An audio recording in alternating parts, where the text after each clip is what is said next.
नमस्कार शेतकरी मित्रांनो, स्वागत करतो तुमचं आपल्या यूट्यूब चॅनलमध्ये पार्थ ॲग्रो सर्व्हिसेस। मित्रांनो, आज आपण आलो आहोत तळवटकरवाडी देहेन या ठिकाणी उदय तळवटकर यांच्या बागेमध्ये।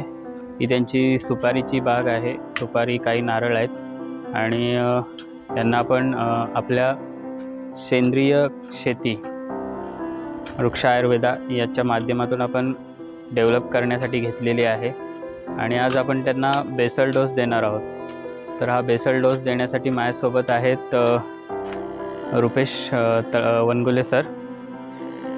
तर आता माझ्यासोबत आहेत रुपेश वनगुले सर।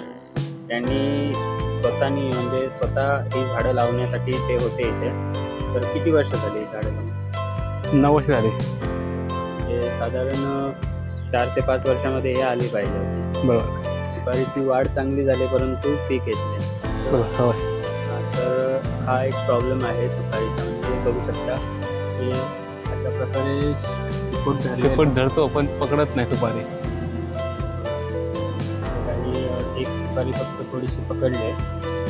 तर आपण या सुपारीला आता जमिनीतून बेसल डोस देणार आहोत। भूवस्त्र सुपर आणि ग्रो मॅजिक आपण आता अशा पद्धतीने देणार आहोत। असं इथे आम्ही तयार करून आणलं आहोत आणि हे आपण बेसल डोस यांना देणार आहोत आणि याची ग्रोथ कशी होईल ते तुम्हाला पुढील व्हिडिओमध्ये सुद्धा बघायला मिळणार आहे। चला तर आता आपण यामध्ये टाकून घेऊया।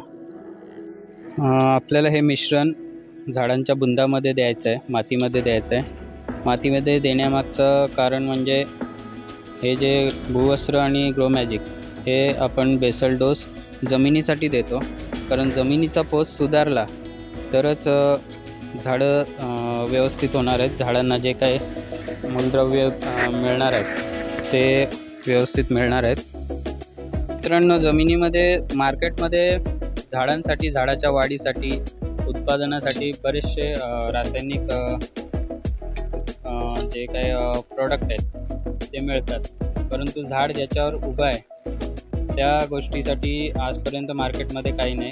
ते आपल्याकडे आहे आणि जो झाडांना वाळवीचा त्रास, खोडकिडा या सगळ्या गोष्टी आहेत त्या जमिनीतून मिळतात आणि त्याचा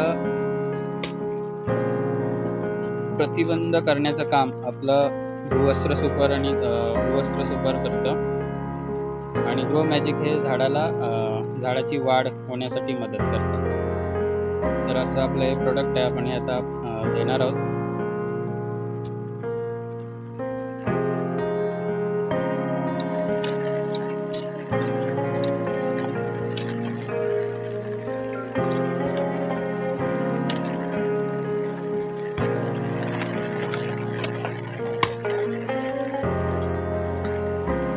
अशा पद्धतीने हे फक्त झाडाच्या बुंदामध्ये पेरायचं आहे आपल्याला आणि त्याच्यावरती माती घ्यायची।